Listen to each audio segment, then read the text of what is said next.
Ya, untuk saudara-saudaraku yang ada di kawasan Luraya, segera buka blokade jalan demi untuk kepentingan rakyat kita juga di Luraya supaya kehidupan ini bisa kembali berjalan normal. Luraya. Oke.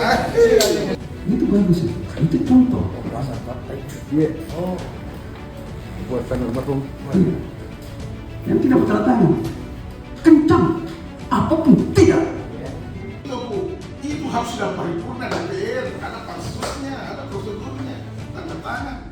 Ya saya baru kan saya pansus dulu tengah kemarin. Ada terhambat di DPR ini karena monitoring dulu tengah.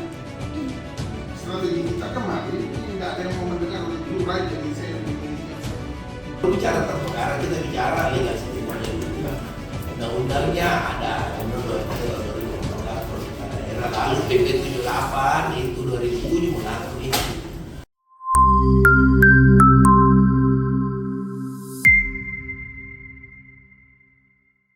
Kali ini Sulawesi Pos lagi ngadain forum diskusi terbatas yang seru banget nih. Topiknya, apalagi kalau bukan soal Luwu Raya, akankah? Diskusi dimulai dengan bedah isu dari sisi akademisi yang dipantik langsung oleh Pak Hidayat. Beliau bahas isu ini dari sisi sejarah. Jadi kita nggak cuma ngomongin opini, tapi berdasarkan data dan teori yang kuat. Nah, setelah itu makin panas karena disambung oleh Pak Armin. Sebagai mantan anggota Dewan, beliau paham banget nih gimana seluk-beluk politik di baliknya. Terakhir, diskusi ini dipertegas oleh Pak Jufri selaku Sekda Provinsi Sulsel dari kacamata birokrasi dan pemerintah. Penasaran gimana kelanjutannya? Yuk kita simak bareng-bareng alur diskusinya. Fenomena dan kejadian yang begitu penting terjadi di wilayah kita. Hari ini kita menghadirkan beberapa stakeholder, orang yang punya, dan teman-teman semua yang sudah hadir. Di sini juga ada pengacara, ada pengusaha, ya, yang orang Luwu juga ada, anaknya Opu, Pak Agung. Saya terima kasih semua atas kedatangannya. Tadi kemarin ya ini betul-betul dadakan juga bahwa kita mesti ada antisipasi. Misalnya ada demo di Luwu soal pemekaran ini, nah itu kita mau membahasnya dalam artian kita ingin memberikan pencerahan dari keinginan-keinginan itu sebenarnya kondisinya bagaimana sekarang di lapangan dan bagaimana secara hukumnya dan apakah ini bisa tercapai dan kalau bisa tercapai itu kapan, apa hambatan-hambatannya, apa yang harus dilakukan. Tentu dalam hal ini ada pro dan kontra dan plus minusnya. Nah inilah yang kita mau bahas. Kita ingin memberikan pencerahan kepada masyarakat kita bahwa kondisi real seperti inilah kondisinya. Bahwa ada kejadian demo misalnya dan bagaimana jalan keluarnya supaya semua bisa berjalan dengan baik, termasuk ekonomi rakyat bisa juga terwujud dengan baik. Saya kira itu sambutan saya, mudah-mudahan dalam diskusi ini bisa kita memberikan masukan-masukan, memberikan saran, termasuk kepada masyarakat kita, memberikan pencerahan ya tentang masalah ini.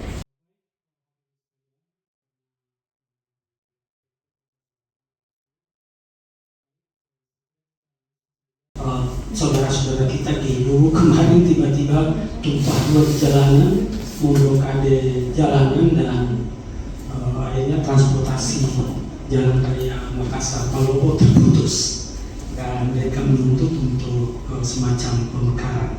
Nah tentu saya kira kita berawal dari wawasan ini, apa penyebab, apa latar belakang, apa sejarahnya sehingga Luwu mau memisahkan diri dari Sulawesi Selatan. Materi dipantik oleh Pak Hidayat Hafid. Ia mengungkapkan jika wacana pemekaran Luwu Raya itu bukan sekedar soal administrasi atau politik praktis aja loh. Menurut Pak Hafid, ini adalah amanah sejarah yang sudah turun-temurun. Beliau mengingatkan kita semua kalau Luwu punya posisi yang sangat istimewa di awal kemerdekaan Indonesia. Bayangkan, bersama Yogyakarta, Kerajaan Luwu adalah yang pertama mengakui proklamasi 17 Agustus 1945. Bahkan, kedekatan emosional antara Andi Dejema dan Soekarno Muda menjadi bukti nyata perjuangan Luwu melawan kolonialisme. Poin paling menarik dari penjelasan Pak Hidayat adalah adanya janji historis. Konon, Presiden Soekarno pernah menyampaikan secara lisan kepada Datu Luwu, Andi Dejema, bahwa Luwu akan diberikan hak istimewa sebagai bentuk penghormatan atas kesetiaannya kepada Republik. Nah, janji inilah yang kemudian diterjemahkan oleh generasi ke generasi sebagai hak untuk menjadi provinsi sendiri. Jadi, bagi Pak Hidayat, aspirasi pemekaran ini adalah warisan sejarah yang tidak akan pernah putus sebelum terwujud. Jokowi istirahat. Istirahat ini dalam artian action Provinsi Luwu Raya. Kali ini mekar kembali, hidup kembali, dengan harapan ada diskresi dari Presiden Prabowo atau ada harapan untuk mencabut moratorium tersebut untuk mewujudkan Provinsi Luwu Raya ini. Ada beberapa hal yang perlu saya sampaikan, bahwa yang pertama, Provinsi Luwu Raya adalah keharusan sejarah. Menurut saya, menurut keyakinan saya, warisan sejarah ini akan terus berlanjut sampai dengan terwujud. Kalau Pak Hidayat bicara seperti ini karena aspek sejarah dan akan terus berulang, saya kira inilah yang menguras energi orang Luwu Raya sepanjang sejarah Indonesia merdeka. Kalau dia fokus, karena di Tanah Luwu ada namanya, selalu diperingati peristiwa 23 Januari, itu hari perlawanan rakyat Luwu. Inilah yang saya bilang ke Datu Luwu, inilah yang menjiwai kita selalu sebagai bangsa pelawan, bukan bangsa pejuang. Karena kita memperingati itu dalam rangka-rangka seperti itu. Nah, konteks perjuangan rakyat Luwu untuk membentuk provinsi itu selalu euforianya muncul di peringatan 23 Januari. Itu tidak bisa lari dari itu istilah itu tadi, perlawanan. Itulah sehingga gerakan aksinya seperti itu. Saya harus jujur mengatakan seperti ini karena saya pernah masuk jadi tim pembentukan Sulbar. Mungkin Pak Uki tidak tahu, pernah ada beredar itu Mandar Pos namanya. Ya. Saya yang bikin itu. Saya terjun dan bermalam-malam di sana. Maka saya orang tidak tahu menulis itu jadi red pen. Biar Tommy yang penting kan itu jadi perjuangan dia. Saya hanya belajar di pesantren nulis. Saya kira tadi yang mau datang kepala bironya, saya di pesantren itu kepala bironya tadi. Nah itu yang saya mau bilang, yang saya mau katakan, mudah-mudahan biar Pak Hidayat berhenti tambah semangat bicara tuh, dan teman-teman dari guru. Dan ini juga kalau saya hanya sependapat dengan Bapak, khusus terlalu. Nah, apa yang bisa kita belajar dari Sulbar tentang Asia-Asa? Bahasa Arab berarti. Enggak, saya tahu dari Iran ya. Dan tentu pada strategi perjuangan sebenarnya. Itu tadi dari segi istilah saja sudah itu bisa jadi keliru nanti. Orang mau pemberontakan daerah itu sangat ditakuti oleh Orde Baru. Saya berdebat dengan Pak Husni karena Pak Husni kayak pakai nama istilah Mandar Pos itu dia tidak setuju. Ya. Karena itu berbau kedaerahan dan itu bisa menghambat perjuangan. Sedang Pak Husni ada itu roti harus dijual di akan rapat paripurna DPR. Masing-masing daerah mau mengadakan rapat paripurna untuk persetujuan pembentukan daerah, bukan bikin dengan dukungan-dukungan begitu kertas. Itu di undang-undang diatur kok syarat-syarat tentang itu, prosedur yang harus dilewati.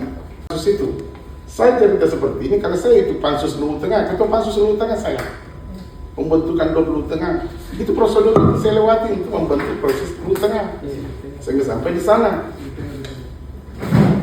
Nah, prosedur itu memang tidak mudah, karena tidak ada seorang gubernur yang mau wilayah mau lepas. Itu kan gubernur kalau ada dukungan begitu tanda tangannya aja. Karena Anda tidak selamanya menjadi gubernur, itu akan menjadi legasi Anda. Ketika dia nanti provinsi jadi, Anda sudah tidak gubernur, Anda menyimpan legasi. Sulbar terbentuk itu legasi siapa yang tertangan di situ diingat kepala Anda. Dan proses itu mencapai itu. Nah, nanti sampai ke pusat lagi itu tidak gampang.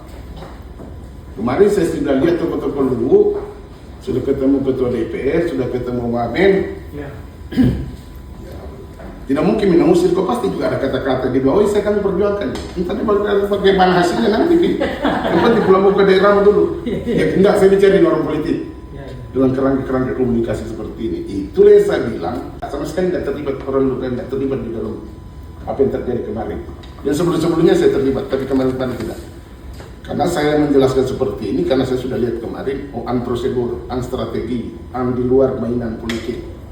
Sehingga saya nggak mau masuk di arena-arena seperti itu. Kalau mau lewat prosedur seperti ini harusnya. Dan saya juga bingung karena orang-orang di sana masih tidak mengerti prosedur itu. Harusnya prosedur itu yang dilewati sehingga bisa berjalan mulus. Tidak ada yang bisa menghalangi, apalagi sudah ketua DPR-nya setuju. Tinggal bikin pleno paripurna, bikin pansus, bikin pernah kan harus syarat bikin pansus, tidak langsung paripurna langsung sahkan, bikin pansus dulu kelayakan apa segala macam studinya. Lalu pansus mensahkan di putusan paripurna DPR, nanti ngomong ke sana. Kalau dulu memang lu tenaga terbentur, sudah sampai ke pusat sebenarnya. Kalau jelasnya ini saya agak tertarik kemarin membaca tulisan makalah Yohanes, saya kirim oleh Yudi Rohatyo. Ya ternyata nama saya disebut itu karena saya menceritakan kronologis Batak gagalnya Luwu Tengah itu dan beberapa problem yang dihadapi dan tantangannya. Nah ini provinsi lagi. Terakhir saya akan menjelaskan sebenarnya Sulbar itu terbentuk memang by design. Luwu Raya enggak. Pak Hidayat harus sadar bahwa munculnya Sulawesi awal pertamanya dimekarkan itu Luwu hanya karena Lutfi Amuti dikalah dalam pilkada. Ini harus juga fakta sejarah juga. Jadi ketika Andi Lutfi ikut bertarung sama Kamrul Kasim, Lutfi kalah. Golkar waktu itu juga kalah. Dia lebih menang oleh fraksi ABRI, oleh dosen dari UNAS ini. Meskipun Golkar setengah main juga di sebelah. Pak Lutfi kalah.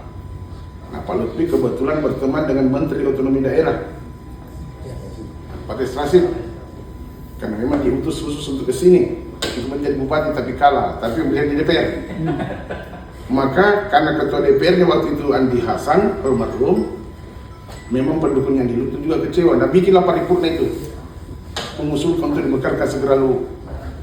Hanya dua alasan, ini orang harus tahu. Dua alasan kenapa segera dimekarkan itu, bukan kalahnya Lutfi dipakai alasan bahwa ketika Afdeling menjadi dimekarkan semua menjadi kabupaten, 3 under Afdeling yang tidak mekar waktu itu menjadi kabupaten, 3M, Mamasa, Malili, Mas Amba. 3 under Afdeling itu entah apa penyebabnya tidak pernah menjadi kabupaten. Padahal ketentuan seluruh under Afdeling harus jadi kabupaten. Tapi kenapa 3M ini tidak jadi? Argumen itulah menjadi dasar kenapa saya sudah di Golkar waktu itu. Kenapa Luwu Utara dimekarkan? Saya tahu ini karena saya ada dulu di meja itu ketika dibahas memekar Luwu Utara itu. Tidak semua orang Luwu jadi saksi ini. Saya saksi di situ. Dan disitulah disepakati oleh elit politik, sudah bunyinya di situ rekomendasinya DPR. Setelah Luwu Utara dimekarkan, maka selanjutnya mekarkan Luwu Timur. Itu bunyinya seperti itu. Oleh Luwu Raya tidak tahu itu. Pak Amin Sam ketika depan mejanya di Overkop Provinsi, Amin Sam bilang, saya rekomendasikan dengan persetujuan Anda tidak mau bikin provinsi. Kalau Anda tidak mau bikin provinsi, tanda tangan ini. Bukan, tahu. Maka mekarlah dua daerah itu. Saya saksi dalam peristiwa ini semua ini. Tidak ada orang tahu ini peristiwa ini. Saya berkali ini saya tidak pakai. Betul itu. Talacil ini sedikit wilayah ini itu Luwu Tengah. Itu pertanda bahwa memang ini tidak by design. Ini hanya membentuk mekar ini hanya karena peristiwa politik, kekalahan, lahir ini, begitu. Sehingga ketika walaupun naik, tinggallah ini setengah kota wilayah ini, wilayah Luwu yang dipisah, dipotong oleh kota. Inilah yang berjuang menjadi kabupaten. Inilah yang sebenarnya orang Luwu mengerti. Ini yang terakhir dikerja adalah Luwu Tengah dulu diselesaikan, sehingga memenuhi syarat. Saya bisa berbicara by design untuk menjadi provinsi. Sebenarnya mekarnya Luwu itu anaknya Pak Iqbal juga anak teman Pak Luwu. Mekarnya Luwu itu karena Pak Lutfi kalah dalam pilkada. Dikalahkan oleh Kamrul Kasim. Kebetulan. Ini sudah bilang tadi. Waktu itu Pak Rias Dikasihlah wilayah dia. dibukakan doang. Nah, ketika jadi proses ini, di situ disepakati bahwa setelah Luwu Utara dibentuklah Luwu Timur. Ketika di hadapannya Pak Anisan sebagai Ketua DPR mengatakan kalau saudara mau bikin mekarkan daerah, saya tanda tangani. Tapi kalau ini saudara mau desain jadi provinsi, saya tidak tahu DPR sesuai prosedur ODA itu, undang di daerah itu, Andi Hasan tidak mau tanda tangan. Sebagai Ketua DPR, kan harus paripurna DPR. Luwu Timur yang tidak mau. Kenapa Luwu Timur? Saya buka Bapak ini saya buka semua. Kenapa tidak mau tanda tangan Andi Hasan? Karena dia ada dalam perjanjian di Anisan tadi itu. Bahwa saya tidak akan bikin provinsi. Jadi ketika Anda mau dorong provinsi, Andi Hasan tidak akan mau. Andi Hasan tidak akan mau. Ini baru orang Lurai tidak tahu ini cerita ini. Latar belakangnya Tidak tahu. Tapi dia tidak pernah tanya dia. Ya, tapi latar belakang ini tidak ada yang tahu. Karena fakta di waktu itu tidak apa. Hasan itu tidak pernah mau bicara alasannya. Hanya saya pernah kasih tahu. Itu tidak punya saya. Iya. Saya berani bicara begini karena Pak Jufri ada dan dia ada di saksi di pemerintah, ada di saya saksi di politik. Beliau ada sebelum dia ke Jakarta dan kembali. Sebenarnya sekali lagi saya mau tutup sederhana, ikuti aja prosedur ODA. Nggak usah batang-batang. Kan cuma kabupaten, bukan di sana. Ada yang di mana Bu? Bu Tedatu, 3 hari lalu saya telepon. Ada kemarin. Iya. Nah ada ini, setelah baca undang-undang, tahu prosedur. Saya kira tidak salah kata juga. Oke, Wah, menarik ya perspektif dari Pak Armin. Selanjutnya kita dengar dari Pak Sekda. Luwu Utara menjadi Luwu Utara dari Palopo itu cocok yang disampaikan. Itu pertimbangannya bukan karena pertimbangan seperti yang cerita teori pemekaran untuk ini untuk seperti itu untuk memberi ruang kepada Pak Lut itu yang orang dekatnya Pak Rias Rasid supaya ada ruangnya jadi bupati. Makanya dia di PLT kan itu ketika dimekarkan dia di PLT kan supaya kasih karpet merah seperti itu. Ya.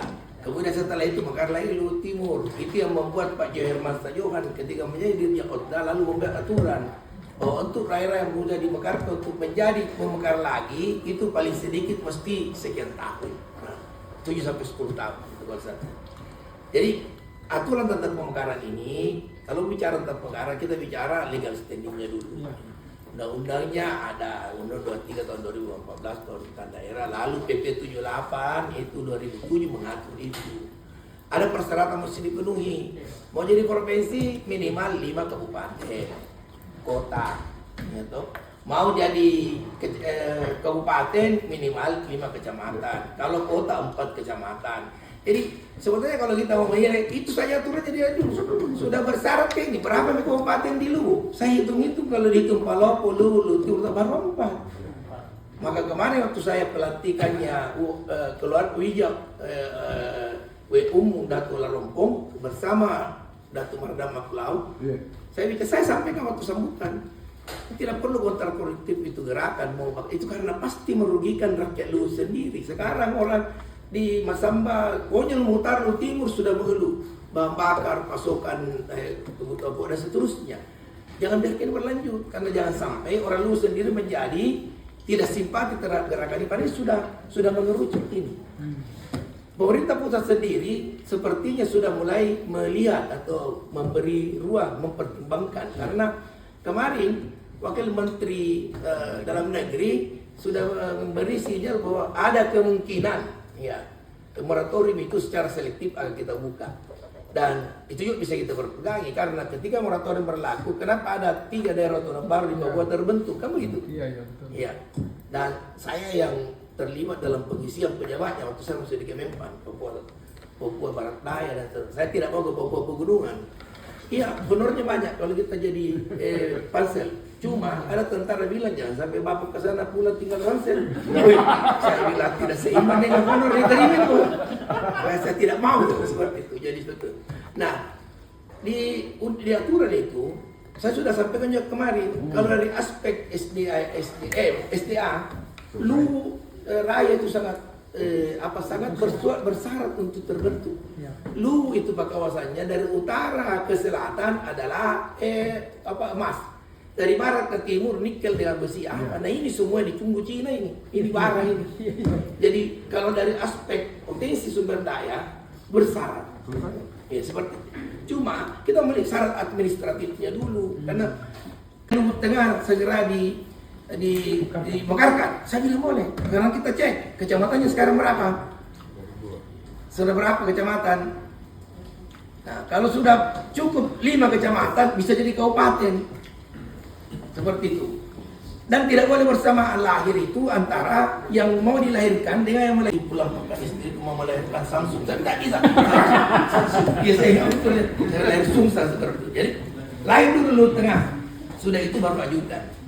Semua ini sebenarnya saya sudah sampaikan waktu ditanya oleh wartawan waktu itu ke Lutra orasi, kita mau pemekaran, ditanya, bagaimana itu Pak? Tindakannya bupati, ini negara demokrasi, semua orang bisa bicara. Kenapa ini kalau banyak pemekaran, andai kata seluruh Sulawesi Selatan ini 11 juta ini bicara ke Jakarta bahwa kami pemekaran, kalau di sana tidak buka keran, nases saja gitu. Kita setengah mati Pak. Kuncinya ini pemerintah pusat. Sebagai info, 300 lebih calon daerah otonom baru, kebetulan dia buat yang sekarang CK itu junior, jadi saya tanya ke yang sehat. Sisanya itu masih menyusu kepada mengandalkan dana alokasi minimal, karena di dalam alokasi itu ada besar minimalnya. Dalam kondisi fiskal negara yang menurut istilah Ibu Sri Mulyani tidak sedang baik-baik saja ini, saya tidak yakin pemerintah akan membawa itu.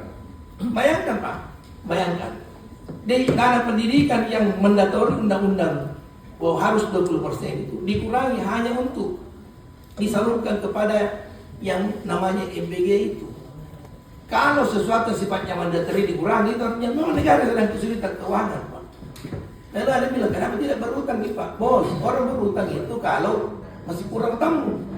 Kalau banyak sekali mau tamu, tidak mulai ragu-ragu kasih utang.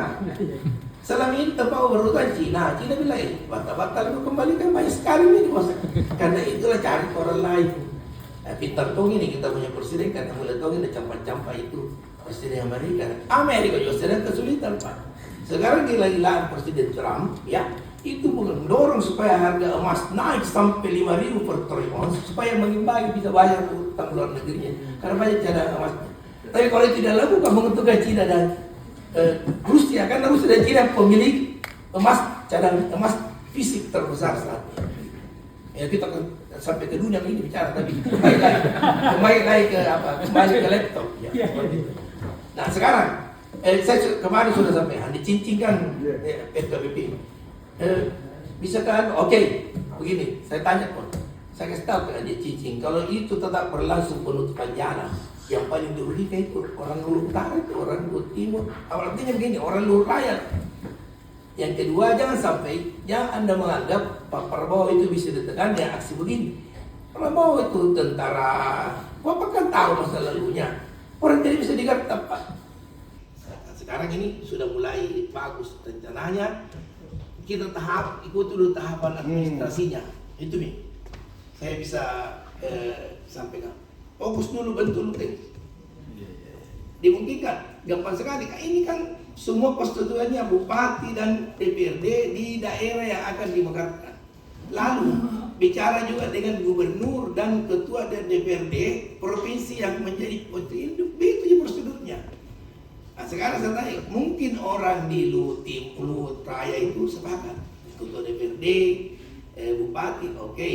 Tapi setelah itu mesti kita, setelah Luhur Tengah terbentuk, bicara lagi dengan DPRD dan Gubernur Sulawesi Selatan. Dulu pemerintahan, ketika Luhur Utara itu terbentuk, ketika Toraja Utara itu terbentuk, saya ada di situ.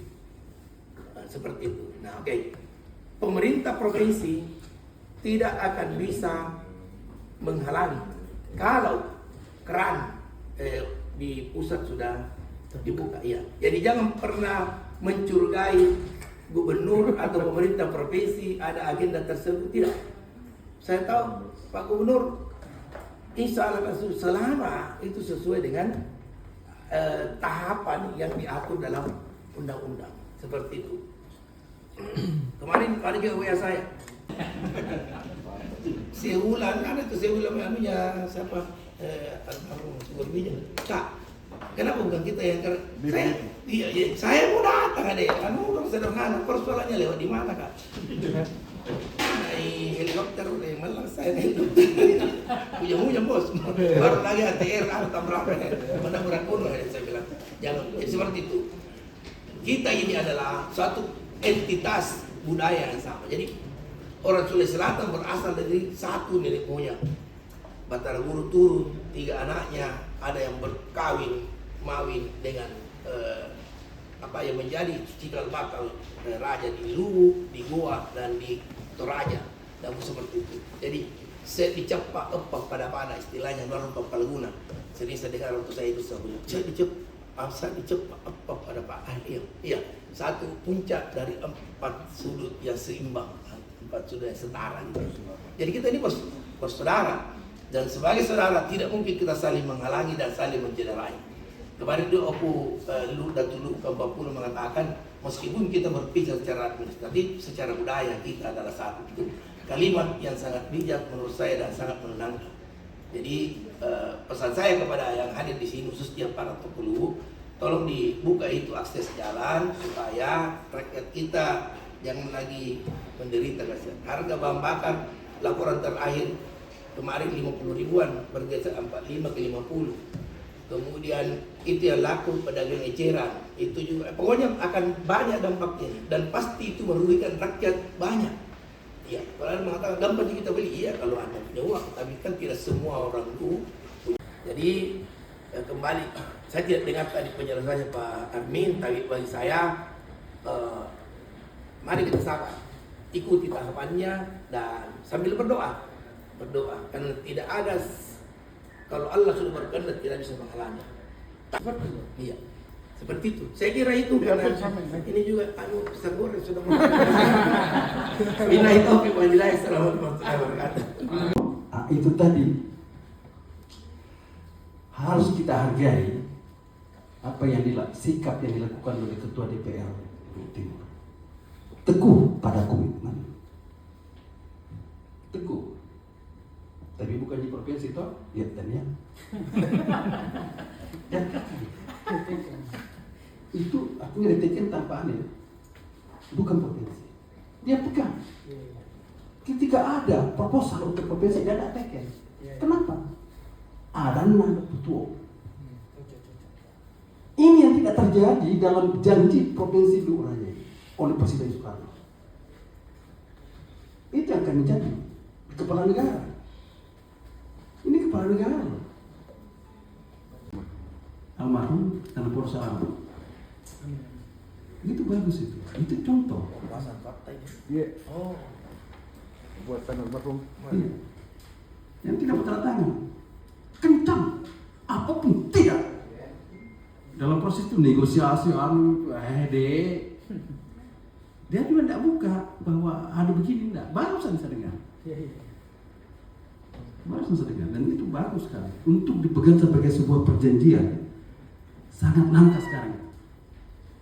Itu yang tidak dimiliki oleh pewaris-pewaris kepala negara. Itu janji sejarah. Bagaimana janji sejarah itu bisa terwujud? Sarannya Pak Sekro. Penuhi aturan sesuai dengan undang-undang. Oleh sebab itu saya bergembira Pak Sekro, kami provinsi tidak akan menghalangi.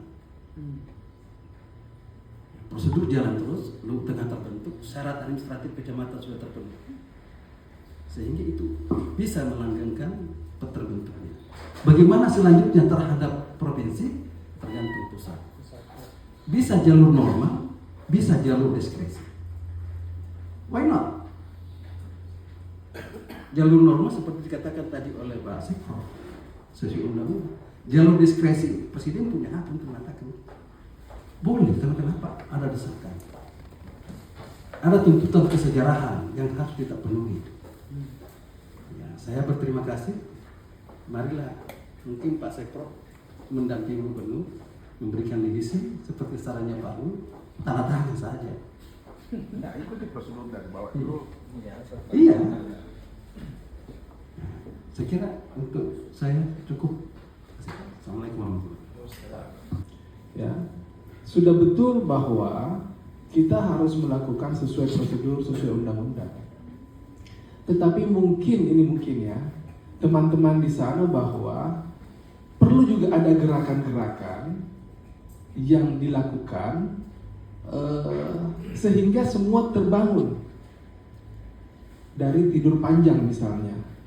maksudnya adalah bahwa kalau selama ini tidak diusahakan, dan mungkin juga bukan berarti bahwa apa yang dilakukan itu dilakukan itu supaya langsung akan terwujud dan sesuai prosedur, tetapi mungkin adalah ingin memperlihatkan gerakan-gerakan bahwa kami ini tidak diam, kami menginginkan itu seperti yang dijanjikan tadi. Saya ini mencoba untuk melihat secara secara fakta bahwa ada keinginan itu, bahwa apa yang dilakukan itu merugikan misalnya, ya itu juga tidak betul karena banyak orang yang menderita dalam hal ini. Tetapi mungkin nafasnya bahwa ada keinginan ke sana, ke depan, entah itu kapan, tapi harus dilakukan sesuai prosedur. Jadi mungkin ini gerakan menurut saya bukan untuk supaya langsung terwujud, tapi mengingatkan siapa stakeholder yang mestinya bekerja untuk itu. Apakah orang di DPRD, bupati, lakukanlah sesuai prosedur, jangan juga tidak dilakukan. Karena yang namanya cita-cita, keinginan, tentu harus ada upaya. Kalau semua sesuai prosedur juga, tidak akan jalan kalau tidak dilakukan. Mungkin pemikiran yang menjadi pemikiran awal. Tetapi saya sangat mendukung bahwa semua itu harus kita lakukan sesuai undang-undang. Ada prosedur yang harus kita lakukan, tahapan-tahapannya ini yang dilalui. Cuma untuk mengerjakan tahapan-tahapan itu kan ada dua macam. Bisa dengan meminta, bisa dengan sedikit gerakan supaya itu jalan. Karena kalau tidak demikian mungkin tidak jalan. Jadi ya seperti itu. Tapi Pak Armin juga mengatakan bahwa memang pada Januari itu ada kebiasaan atau ada sejarah bahwa ada perjuangan yang itu mungkin timingnya, ya saya tidak kita ingat Makassar berdarah Amara ya. Ini setiap April pasti ada demo. Coba April nanti ada lagi karena itu tiap tahun diperingati. Mungkin seperti itu. Artinya maksud saya bagaimana pemerintah juga dalam pemerintah provinsi dan pemerintah daerah yang bersangkutan bagaimana mendekati memberikan saya belum tahu apakah sudah ada upaya dari pemerintah daerah setempat termasuk dari provinsi apakah sudah melakukan upaya-upaya dalam hal ini supaya misalnya tidak ada demo lagi. Bagaimana pemerintah dalam hal ini apa tokoh masyarakat mendatangi mereka, karena saya lihat itu videonya kan anak-anak muda semua. Apakah ada upaya untuk itu? Apakah mereka selama ini di daerah sudah pernah digalang bahwa saluran informasi, karena ini kan biasanya demo itu karena tidak ada saluran, ada informasi yang tersumbat. Kalau misalnya mereka bisa didekati, diajak bicara, tentu ini tidak harus seperti, anggaplah kalau demo begitu satu hari, oke lah ya. Tapi kalau berhari-hari itu sudah jangan sampai ada motif lain, ada tendensi lain. Ini yang harus kita antisipasi.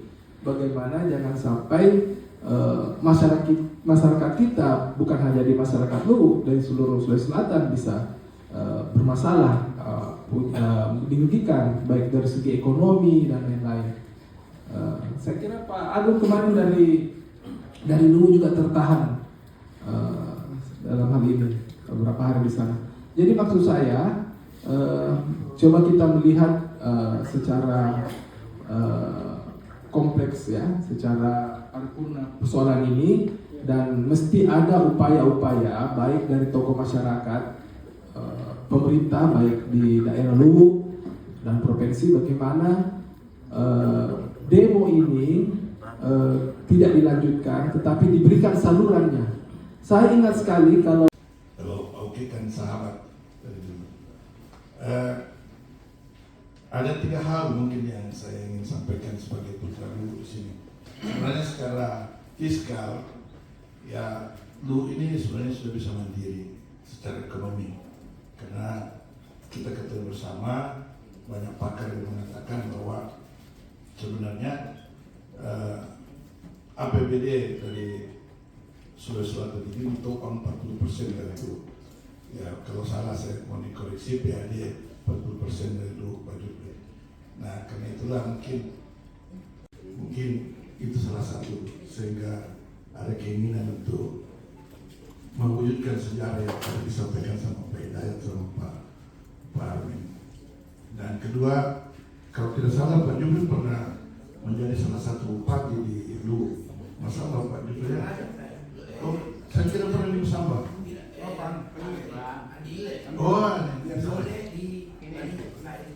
Oh iya, Sinja pernah. Iya.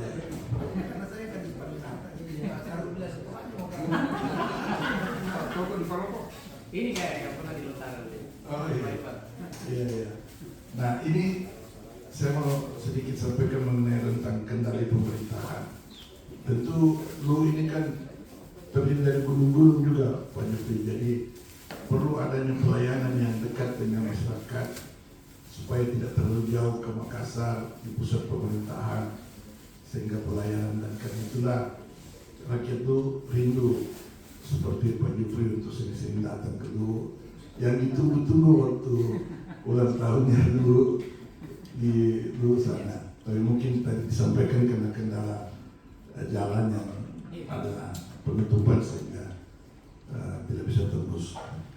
Jadi mengenai tentang kendali itulah, bayangkan kalau dari Luwu ke sini dulu itu bisa 1 hari, bisa 2 hari, tapi sekarang kan bisa, sebenarnya bisa 7 jam, tapi dengan kondisi jalan yang macet ini bisa sampai 12 jam dari Polopo ke sini untuk mengurus segala sesuatunya di Makassar ini. Itulah juga barangkali pelayanan itu yang penting.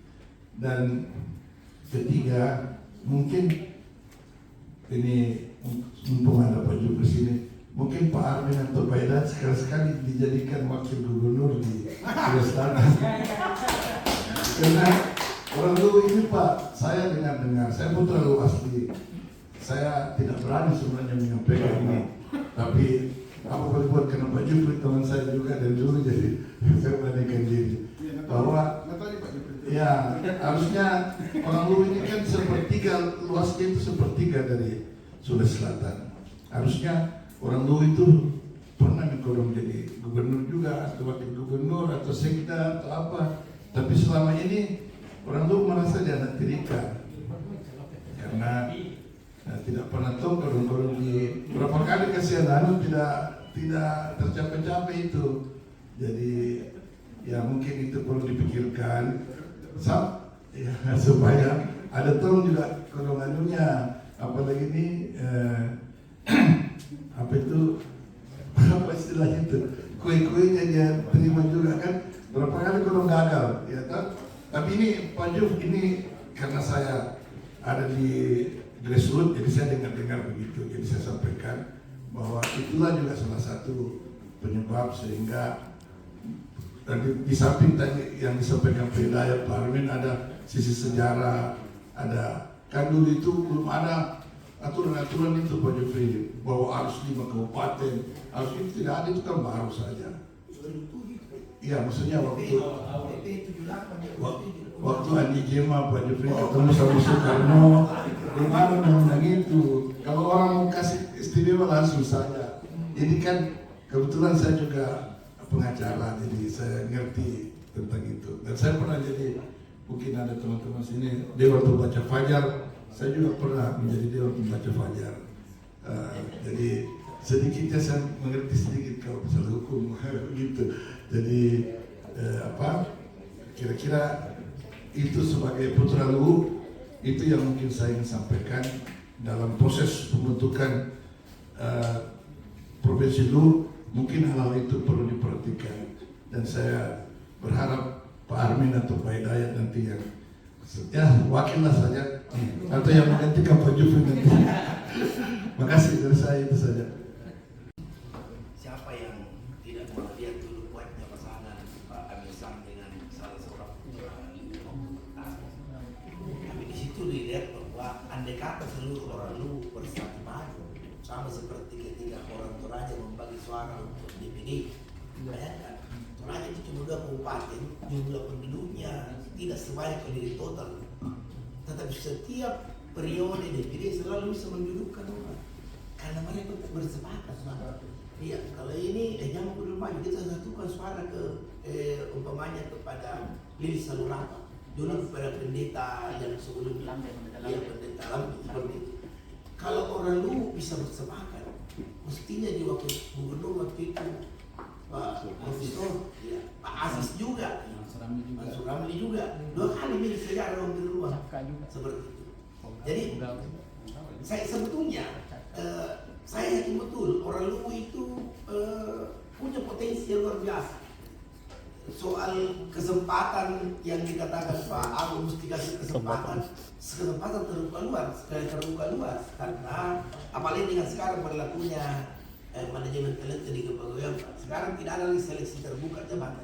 Manajemen talenta itu semua orang akan dipetakan sesuai dengan kapasitasnya. Pelatihan, pendidikan formal, pendidikan penjenjangan dan seterusnya, pengalamannya.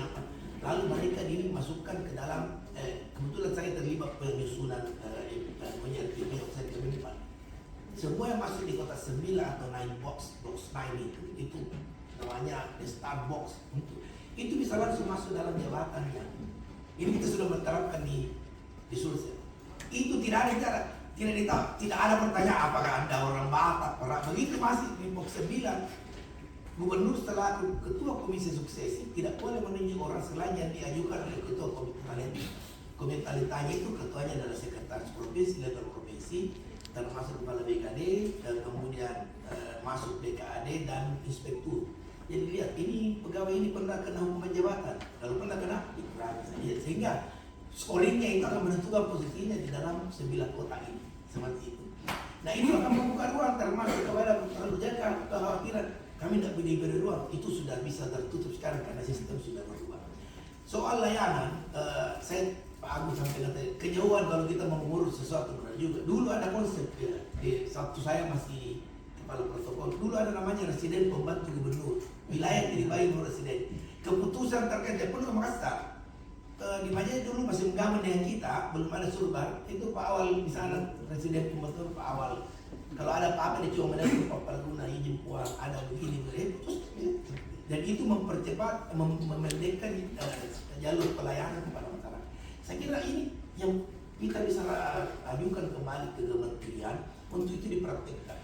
Yang kedua, dari 232 daerah otonom baru itu saya tahun 1999 seperti saya katakan tadi, hanya 20% yang bisa mandiri, 80% tidak. Kenapa?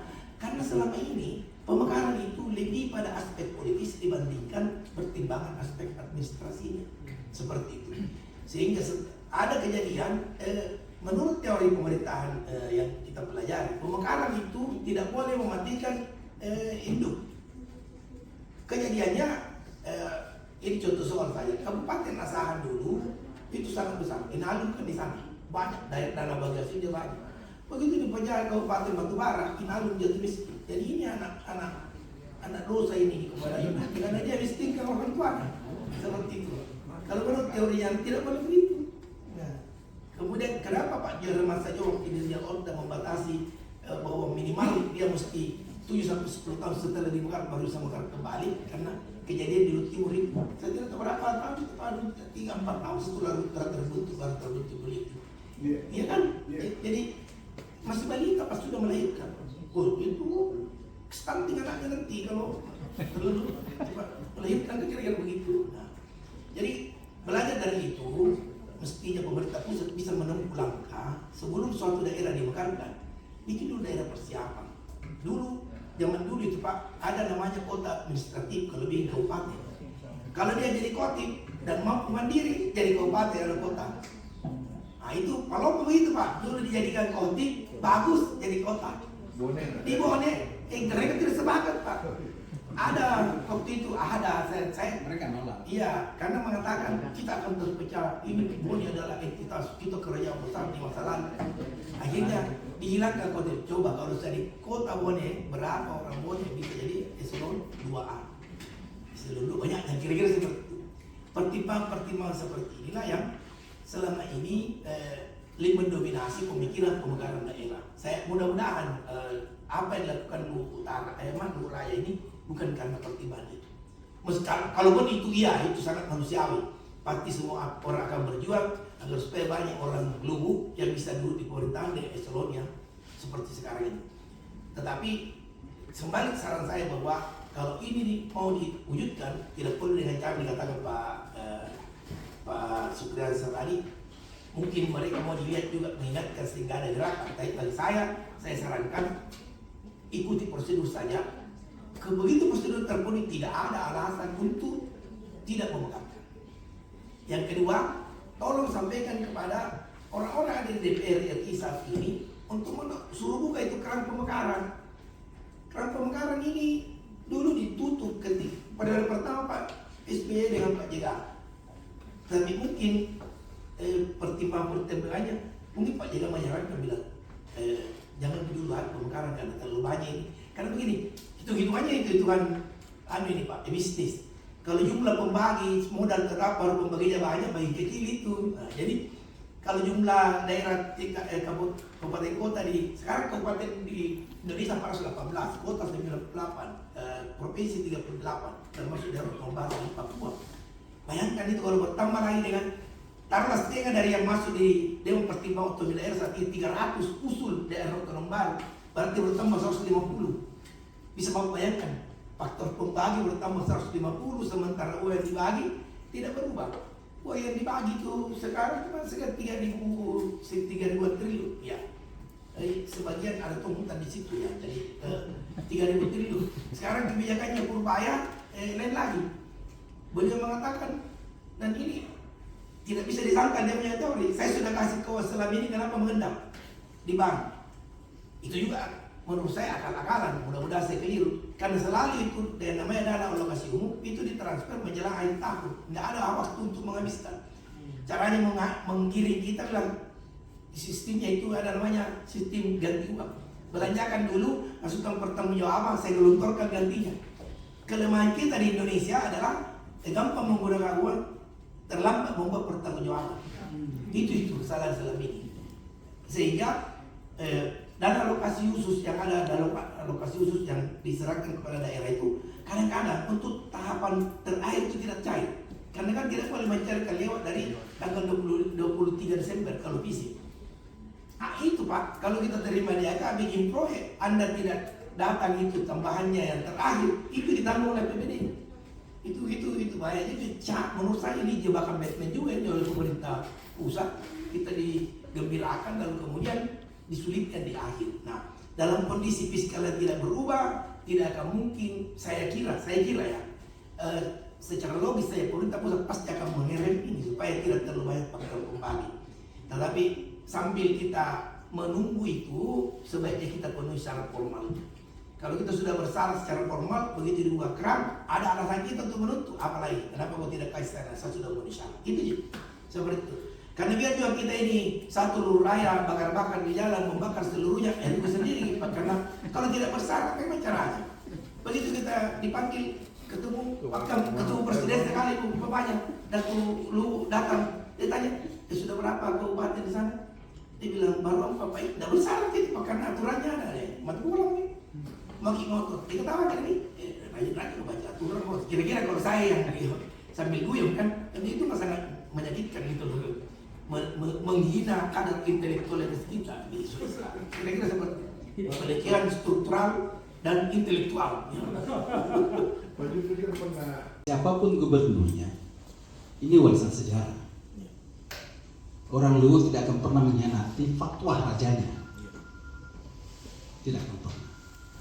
Administrasi teknis, itu teknis, dan teknis itu akan dilakukan, akan diupayakan. Akan dipenuhi semaksimal mungkin. Jadi DOB Luwu Raya itu including Kabupaten Luwu Tengah. The first priority adalah Luwu Tengah. Itu dulu yang akan diperjuangkan. Dan saat stressing, siapapun gubernur. Misalkan saya gubernur, itu pun juga aku saat perjuangkan jadi provinsi. Jadi tidak akan menghilangkan semangat provinsi berdasarkan fatwa warisan kesejarahan. Yang lain itu teknis, perekonomian teknis, secara administratif teknis, tetapi substantif tidak akan terjadi kalau tidak ada.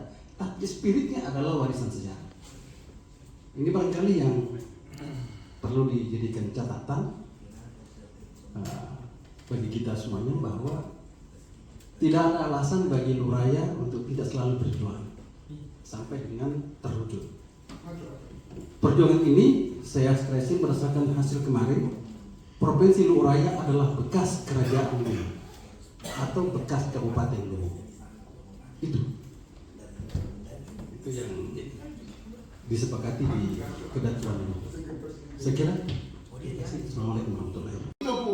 Itu harus sudah paripurna DPR, ada pansusnya, ada prosedurnya, tanda tangan. Ya saya paham karena saya pansus Luwu Tengah kemarin.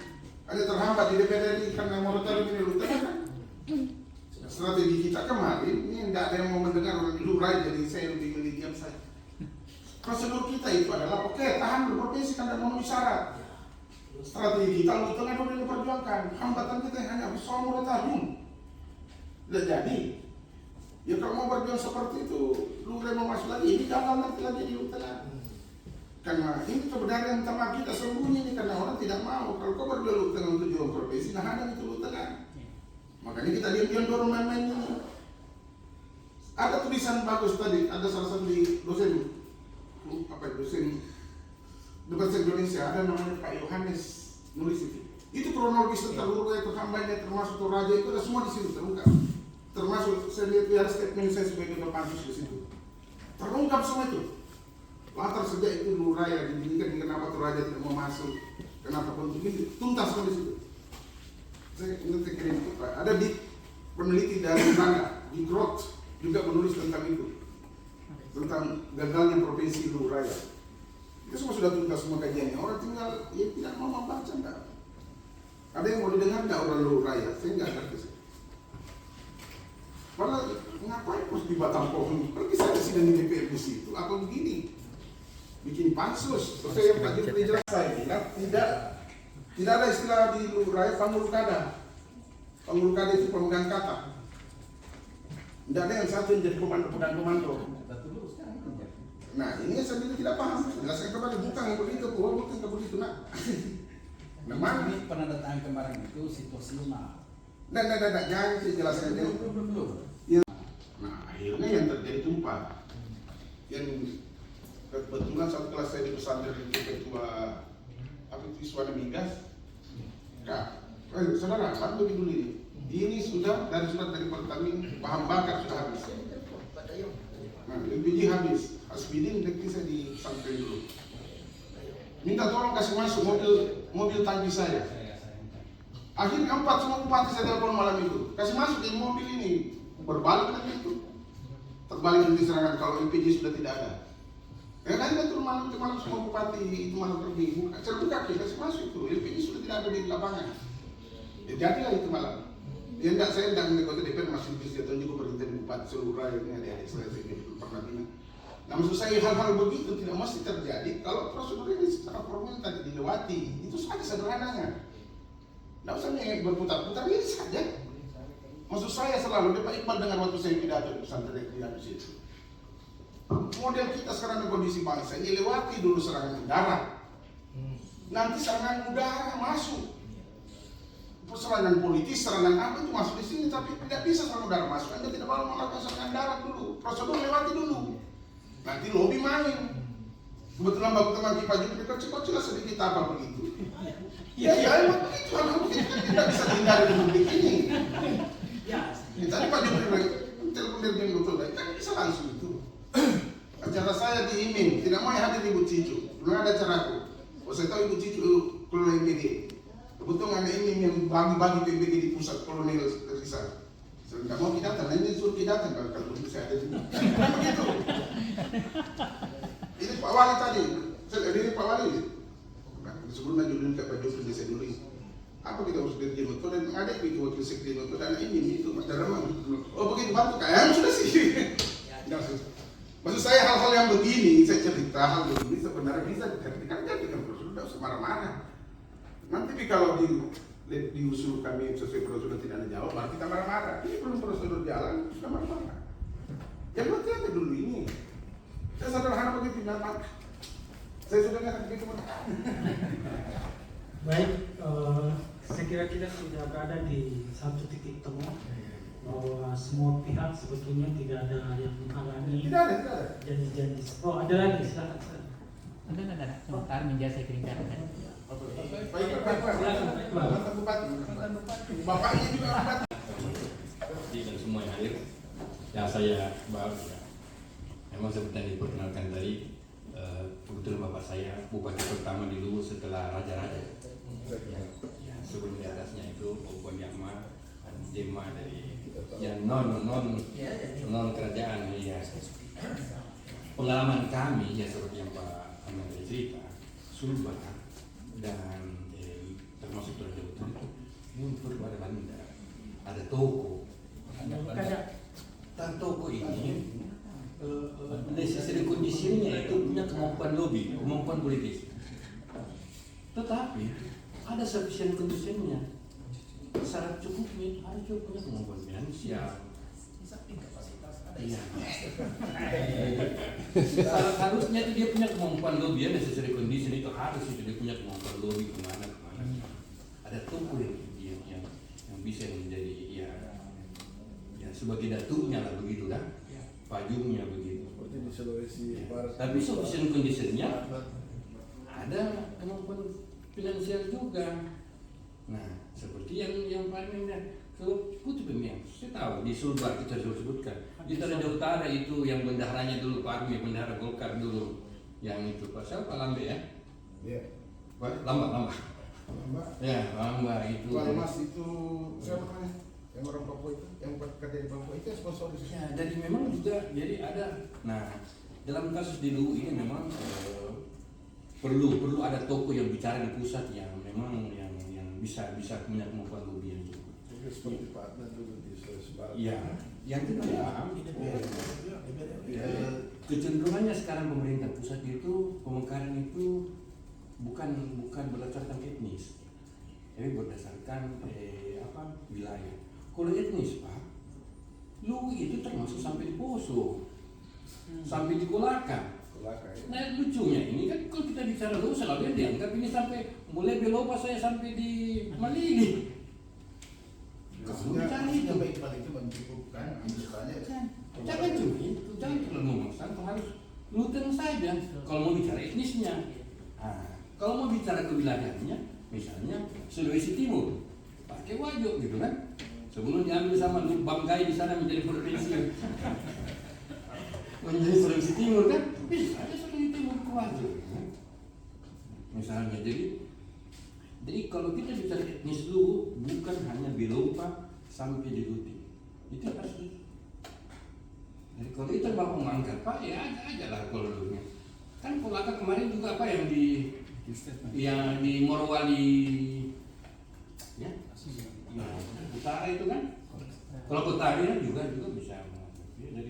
Jadi memang perlu dilihat dulu kondisi psikologisnya di pusat. Mereka mau berdasarkan wilayah kah atau etnis?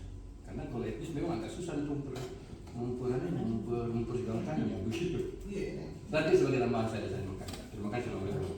Ada masih ada dari Pak Saya mau lihat begini, saya telepon orang di kita speaker. Di speaker itu supaya jangan berdebat sesama orang awam. Asli itu. Eksesnya lebih besar jika masyarakat juga merasa terganggu atas demo tersebut. Mungkin kita menyarankan agar tokoh masyarakat juga pemerintah daerah setempat dan provinsi bisa melakukan pertemuan dengan mereka yang melakukan penutupan jalan sehingga bisa dicarikan jalan keluar. Jangan sampai ini berlarut-larut dan bisa mengganggu perekonomian kita, mengganggu kesejahteraan lah intinya kepada masyarakat. Tolong ini harus dilakukan segera sebelum eksesnya lebih parah lagi dari penutupan jalan tersebut. Karena sesungguhnya apa yang diinginkan itu sudah diketahui dan dari hasil pertemuan ini kan sudah dilihat apa prosedur yang harus dilakukan untuk tujuan tersebut. Jadi sudah clear sebenarnya barang sehingga tidak perlu lagi ada penutupan jalan yang bisa justru merugikan masyarakat setempat dan masyarakat sekitarnya. Saya kira itu tambahan saya dari. Nah, itu dia diskusi seru kita hari ini. Jadi, kesimpulan besarnya adalah perjuangan membentuk Provinsi Luwu Raya itu nggak cuma soal semangat, tapi juga soal strategi.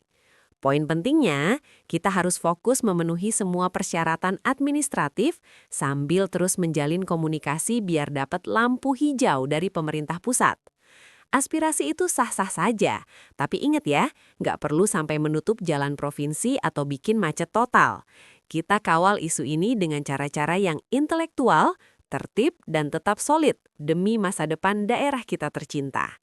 Gimana? Kalian tim yang sabar nunggu regulasi atau tim yang pengen gerak lebih cepat? Tulis di kolom komentar ya. Video ya, sudah. Video dulu. Ya, tunggu dulu bilang 3, 2, 1. Iya. Saya kira foto. 3, 2, 1. Ya, untuk saudara-saudaraku yang ada di kawasan Luwu Raya, segera buka blokade jalan demi untuk kepentingan rakyat kita juga di Luwu Raya supaya kehidupan ini bisa kembali berjalan normal. Luwu Raya. Buka jalan.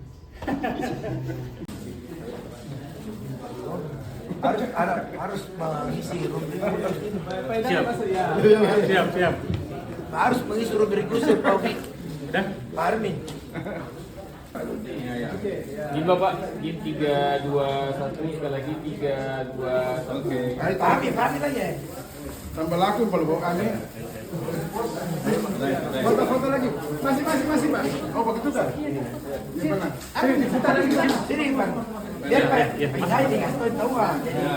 Gini 3, 2, 1.